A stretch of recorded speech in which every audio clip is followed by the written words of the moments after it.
Hello guys, अगर आपको भोजपुरी गाने पसंद हैं तो मैजिक भोजपुरी म्यूजिक को सब्सक्राइब करना ना भूलें। प्लीज चैनल को सब्सक्राइब करके नोटिफिकेशन बेल को भी प्रेस कर दें। अरे पपिया एजा का करे आई बड़े? पपिया मतलब यही पपिया के पपी ले तो भुला गइलो। देखो आज हमार शादी बा, एजा नौटंकी मत करो। नौटंकी एबरा बॉक्सर आ रहा है, एक कोटे वाला बचा ले।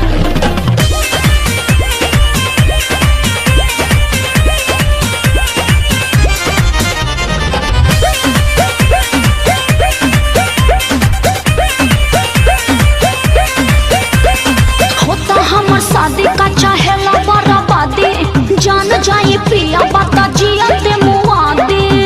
अरे तनको तो ख्याल करो, होता हमर शादी का चाहेला बराबादी, जान जाए पिया बाता जिया ते मुआदी। अच्छा अरे तोहरा पागलपंती से हम नहीं बाचा। मौक समझती हो क्या?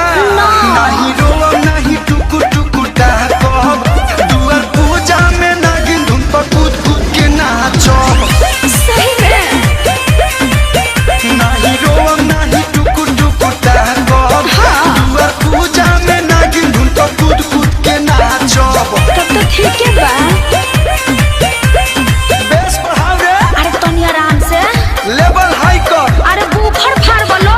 फुल कर वॉल्यूम फुल कर। ओहो डीजे डीजे बवाल करे बका। रुमाल निकाल के। अरे बस चिड़ै के जान जाए लड़का खेलौना। और रोड पे लोटिया के नाचेंगे।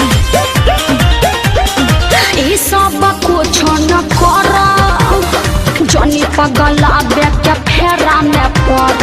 ऐसे कठोर जनी बना, टूट जाए शादी जाना तनिको तू डर। मौगा हवा प्रेमी होई का? ना कि जहर खाइले।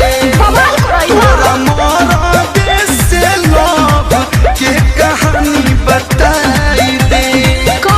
अरे जाए का ससुरबा भी दिल में तो है राखा। अरे तो भतारो जैसे डिलीट कर दी तब। नहीं रोवा नहीं टुकु टुकु कहब, दुआर पूजा में नागिन धुन पर कूद कूद के नाचो। फुक फुक आराम से तनी। नहीं रोवा नहीं टुकु टुकु कहब, दुआर पूजा में नागिन धुन पर कूद कूद के नाचो। अरे नाची के बता नाची हो, लेकिन पोल मत खोल दी हो।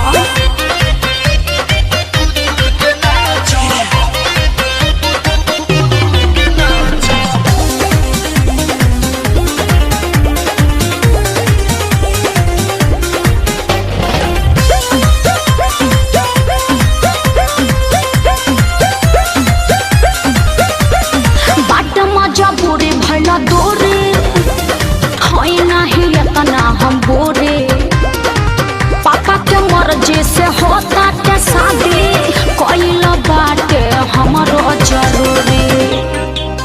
ढेर दिन मीठी बोलिया पा तोर कलुआ आइल रे। अच्छा बाकी ये है बेरा सांचो में बाबू बौराइल रे। नहीं हरा क्या फेरू तो क्या कोरबा में साटो। I don't like this बासी माल। नहीं रोवा नहीं टुकु टुकु कहब, दुआर पूजा में नागिन धुन पर कूद कूद के नाचो। अरे आराम से।